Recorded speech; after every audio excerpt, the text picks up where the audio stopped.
پیارے آقا علیہ الصلوۃ والسلام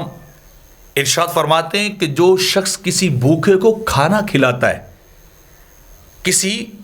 ایسے شخص کو اسے کھانا نہ ملا ہو، اسے پیٹ بھر کے کھانا کھلائے، اللہ رب العزت اس کھانا کھلانے والے کے لیے جنت کو لازم کر دیتا ہے. اس کھانا پرووائڈ کرنے والے کے لیے جنت لازم ہو جاتی ہے جو فقیر و مسکینوں کو، بھوکوں کو کھانا کھلاتا ہے.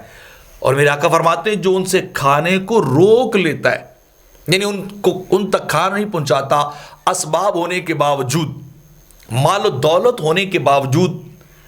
ریسورسز ہونے کے باوجود، اپنی ضرورت سے بڑھ کر کئی 100 گنا 1000 گنا مال زیادہ ہونے کے باوجود وہ فقیروں کو کھانا نہیں کھلاتا، بھوکوں کو کھانا نہیں کھلاتا، تو اللہ رب العزت قیامت کے دن اس سے اپنے فضل و رحمت کو روک لے گا،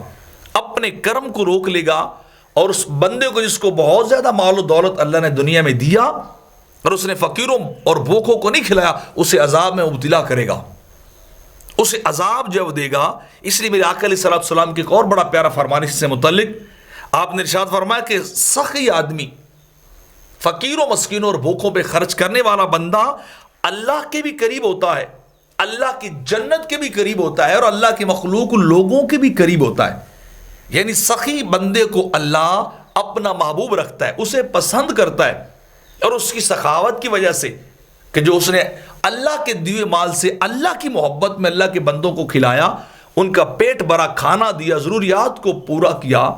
تو وہ بندہ اللہ کا بھی محبوب ہے، اور اس عمل کی وجہ سے اللہ اسے جنت کے بھی قریب کر دیتا ہے، اور اس کی محبت لوگوں کے دلوں میں خود بخود پیدا ہو جاتی ہے کہ وہ ہمارے ساتھ محبت کرنے والا ہے، ہمارے ساتھ نرمی کرنے والا ہے. تو اللہ اس کے ساتھ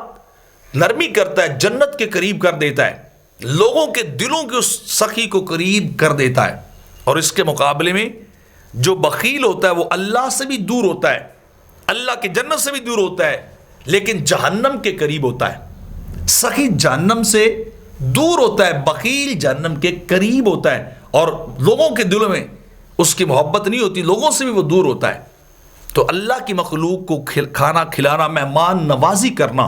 بلا بلا کے اپنے دسترخوان پہ لانا، یہ تو انبیاء کی سنت ہے. میرے آقا فرماتے ہیں مہمان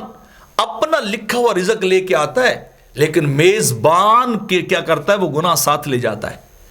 یعنی اس کے آنے کی وجہ سے، اس کو کھانا کھلانے کی وجہ سے اللہ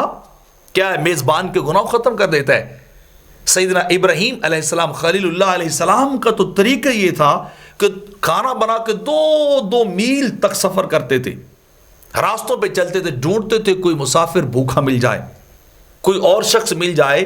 وہ آئے میرے دسترخوان سے کھا کے جائے. جب تک کوئی مہمان نہیں آتا تھا آپ ڈھونڈتے رہتے تھے، کھانا نہیں کھاتے تھے، بلکہ اللہ کی مخلوق کو ڈھونڈ ڈھونڈ کے لا کے اپنے دسترخوان پہ بٹھا کر